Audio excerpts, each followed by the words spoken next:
Boa tarde. Hoje é 25 de janeiro de 2011.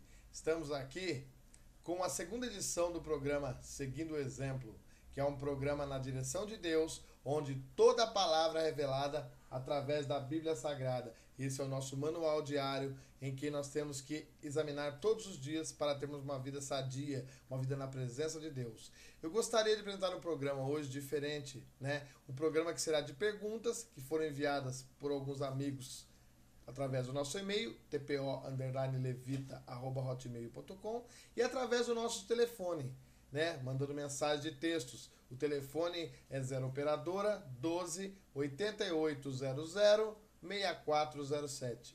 Bom, agora antes de começarmos, eu gostaria de fazer uma oração para interceder por mim e por vocês, para que eu possa estar aqui pedindo a Deus a sabedoria para nossas vidas, para que nós possamos entender o fundamento dessas perguntas e a verdadeira vontade de Deus para nós. Gostaria de estar orando então. Senhor nosso Deus, nosso Pai, nós estamos aqui na sua presença, Senhor, pedindo a sabedoria que vem do alto, ó Pai, para que possamos esclarecer as pessoas que têm dúvidas sobre Ti, Senhor, para que não haja nenhuma sombra de dúvida, ó Pai, que com clareza e com a unção do Teu Espírito Santo nós possamos explicar, ó Pai, aquilo que entre no coração delas, Senhor, e que elas possam estar, Senhor, andando também na Sua presença, para a honra e glória do Teu santo nome. Então vamos começar hoje, né? Temos aqui as perguntas, vamos ver aqui no nosso monitor. A pergunta que vem de Max, que é de Cataguases, Minas Gerais. A pergunta dele é: o ser humano foi criado para ficar sozinho? Por quê? Então, eu já te digo, Max, ele não foi criado para ficar sozinho. Sabe por quê? Porque foi criado de acordo com a imagem e semelhança de um Deus verdadeiro que gosta de se relacionar. Eu vou dar alguns exemplos bíblicos para você analisar comigo. Bom, vamos abrir a Bíblia em Gênesis, capítulo 1, versículos 26 e 27. Aqui está fazendo a leitura. E disse Deus: façamos o homem à nossa imagem, conforme a nossa semelhança, e domine sobre os peixes do mar, e sobre as aves dos céus, e sobre o gado, e sobre toda a terra, e sobre todo réptil que se move, e sobre toda a terra. E criou Deus o homem à sua imagem, a imagem de Deus o criou, homem e mulher os criou. Aí Deus fala que ele criou o homem e a mulher à sua imagem e semelhança.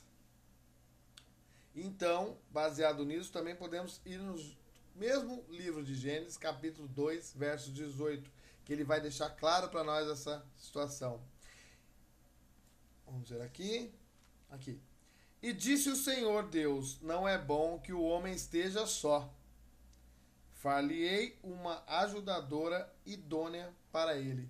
Deus aqui em Gênesis 2:18 já disse tudo. Far-lhe-ei uma ajudadora idônea para ele. Então, Max, pode saber disso. Você ainda se não encontrou a sua metade, você vai encontrar, porque Deus não quer o homem sozinho. Deus fez homem e mulher. Assim os fez para serem uma só carne e juntos desfrutarem de todas as bênçãos do Pai. Vamos para a segunda pergunta, a pergunta que vem do Ricardo, que é de Vinhedo, São Paulo. A pergunta dele é a seguinte: todas as pessoas batizadas com o Espírito Santo devem falar em línguas? Olha, Ricardo, o que eu posso dizer na minha concepção é não. Porque o dom de línguas tem um propósito evangelístico, como podemos observar em Atos capítulo 2, né? E não é dado a todos. Por isso não podemos dizer que se uma pessoa não fala em língua, ela não é batizada no Espírito Santo. Eu vou dar aqui uns exemplos da Bíblia onde eu tirei essa minha base, entendeu? Vamos abrir as Bíblias em Mateus, capítulo 3, versos 16 e 17. Tá, Ricardo? Aqui nós podemos observar o seguinte. Mateus 3, 16 e 17. Bom, ela nos fala assim: e sendo Jesus batizado, saiu logo da água, e eis que se lhe abriram os céus, e viu o Espírito de Deus descendo como pomba, e vindo sobre ele. E eis que uma voz dos céus dizia: este é o meu Filho amado, em quem me comprazo. Nós podemos observar aqui que Jesus, abriu a voz do céu e ele foi batizado nas águas e ao mesmo tempo com o Espírito Santo. Mas ele não saiu falando em línguas estranhas aqui. Ele era Jesus, é lógico, concordo com você. Mas assim, é um exemplo para todos nós. Né? Vamos ler aqui mais algum versículo. Atos 9:17. Deixa eu achar para você aqui. Atos 9:17 ao 19. Ele vai complementar esse também, né? E Ananias foi e entrou na casa, e impondo-lhe as mãos, disse: Irmão Saulo, o Senhor Jesus, que te apareceu no caminho, por onde vinhas, me enviou, para que tornes a ver e sejas cheio do Espírito Santo. E logo caíram dos olhos como que umas escamas, e recuperou a vista. E levantando-se foi batizado, e tendo comido ficou confortado, e esteve Saulo alguns dias com os discípulos que estavam em Damasco. Essa passagem é quando Saulo esteve cego, e para você ver, ele foi batizado. Ananias falou aqui, ó, né? Ananias falou, e logo lhe caíram as escamas, recuperou a vista, levantou-se e foi batizado, mas não saiu também falando línguas estranhas aqui. Saulo, a língua que ele falava era a língua do povo onde ele chegava. Eu acredito que o dom de Deus, que a Bíblia quer falar, é línguas diferentes para você pregar em diversos povos. E vamos aqui para Efésios 1, versículo 3 também, que completa aqui definitivamente. Bendito o Deus e Pai de nosso Senhor Jesus Cristo, o qual nos abençoou com todas as bênçãos espirituais, nos lugares celestiais em Cristo. Então, a diversidade de dons, né? Uns têm o dom do amor, outros têm o dom de línguas, outros têm o dom da assistência, outros têm o dom do louvor, mas assim, você não deve sentir minimizado, né? Falar, ai, Deus me batiza logo com o Espírito Santo. Você pode sim ser batizado com o Espírito Santo, mas não ter o dom de línguas, né? O dom de línguas é para alguns, como dom de interpretação também, né? Então, espero que tenha ficado claro para você. Essa é a minha concepção que eu tirei baseado no livro sagrado que é a Bíblia. Vamos para a terceira pergunta, que é da Nelma, de São Caetano, São Paulo, São Caetano do Sul. E ela pergunta uma pergunta básica, mas é muito difícil respondida. O que é fé? Então, olha, Nelma, o que eu posso te dizer? Fé é crer que Deus existe, mesmo sem vê-lo.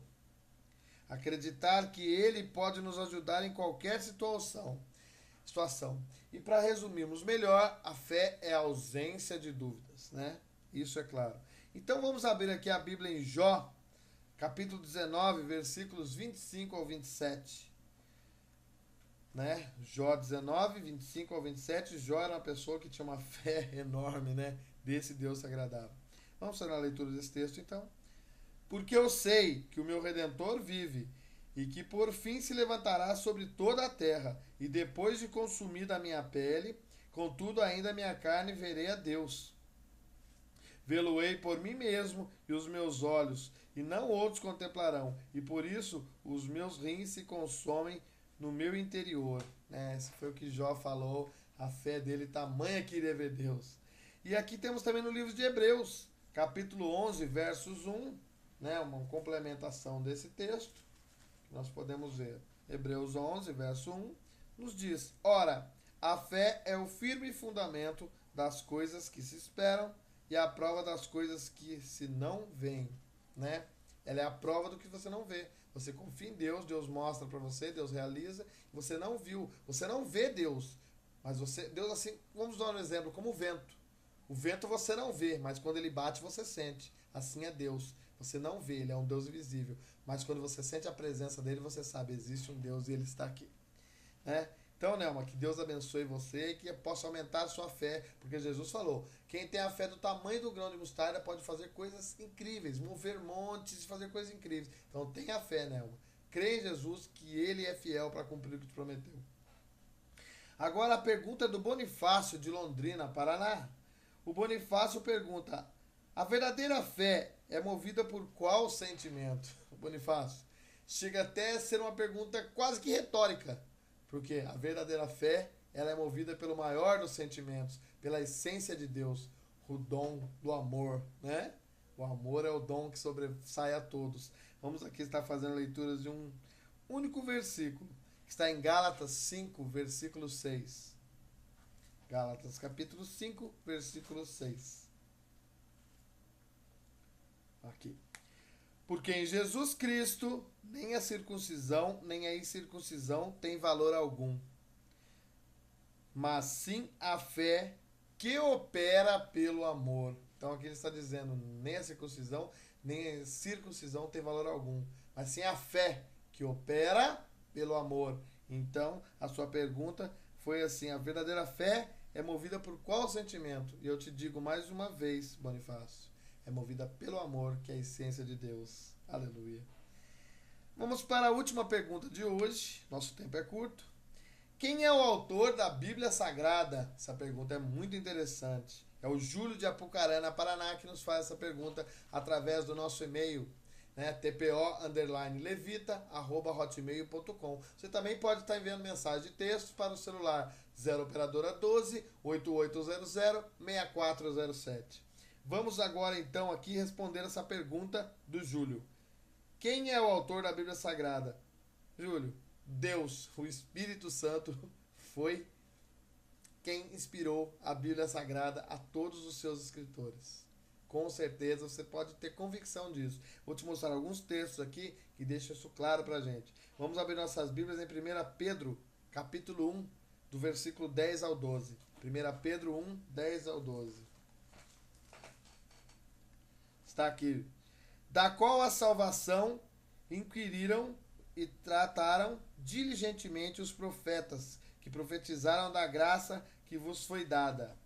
Indagada que o tempo, ou que ocasião de tempo, o Espírito de Cristo que estava neles, indicava anteriormente, testificando os sofrimentos que a Cristo haviam de vir, e a glória que se lhes havia de seguir, aos quais foi revelado que não para si mesmos, mas para nós, eles ministravam essas coisas, que agora foram anunciadas por aqueles que o Espírito Santo enviado do céu vos pregaram o Evangelho, para as quais coisas os anjos desejam bem atentar. Aqui está dizendo em 1 Pedro, de 1, de 10 a 12, que o Espírito Santo desceu para inspirar os pregadores. Aqui também podemos ver em 1 Pedro 1, versos 20 e 21, o que o Senhor nos fala. Sabendo primeiramente isto, que nenhuma profecia da Escritura é de particular interpretação, porque a profecia nunca foi produzida por vontade de homem algum, mas os homens santos de Deus falaram inspirados pelo Espírito Santo. Você pode conferir na sua Bíblia. 1 Pedro 1, versículos 20 e 21. Não sou eu que estou dizendo, está nas Escrituras Sagradas isso, que elas foram inspiradas pelo Santo Espírito de Deus. E para completar, vamos abrir aqui em 2 Timóteo, capítulo 3, o versos 16. 2 Timóteo 3, 16. Toda a Escritura é divinamente inspirada e proveitosa para ensinar, para redarguir, para corrigir, para instruir em justiça. Então está aqui. Todas essas perguntas que os nossos amigos fizeram foram respondidas através da palavra de Deus. Esse é o nosso manual diário que nós temos que consultar todos os dias para ter uma vida santa, uma vida plena na unção do Senhor. Então, meus amigos, eu gostaria de deixar aqui nessa segunda edição do programa que Deus tem algo interessante para mim, para você. Hoje estamos aqui nesse programinha com essa estrutura fraquinha, mas é o começo de uma grande era na presença do Senhor, que nós vamos crescer para poder divulgar esse evangelho a todo mundo, conforme assim o Senhor nos determinou. Então eu gostaria de estar orando aqui para encerrar mais uma edição desse programa. Antes, eu queria dar um recado. Envie suas perguntas pelo e-mail tpo_levita@hotmail.com ou pelo celular com mensagem de textos 0 operadora 12 8800 6407. Nós iremos estar assim orientando você na medida que o Espírito Santo nos capacitar, e toda a glória, toda a honra sejam dadas a Jesus, que é o único que é digno. Então eu gostaria de estar orando aqui, encerrando mais essa edição, e que na próxima edição nós vamos estar com uma pregação, uma palavra de Deus cheia do poder para edificar a sua vida. Senhor Deus, nosso Pai, nós te agradecemos, ó Pai, por mais essa orientação, ó Pai. Ainda que não seja perfeita a nossa parte, mas da tua parte é, Senhor. E eu creio, ó Pai, que alguém, em qualquer lugar, ó Pai, vai estar sendo proveitosa essa palavra para a sua vida, Senhor. E que quem está vendo aqui esse vídeo, Pai, simples, singelo, Senhor, mas de coração, não colocou nesse vídeo por acaso. O acaso não existe, Senhor. É tudo com um propósito teu, Senhor. É em teu santo nome, Jesus, que eu oro ao Pai agradecido. Amém. Então, ficamos até a próxima edição. E que todos tenham um bom dia, uma boa tarde, uma boa noite na presença do Senhor.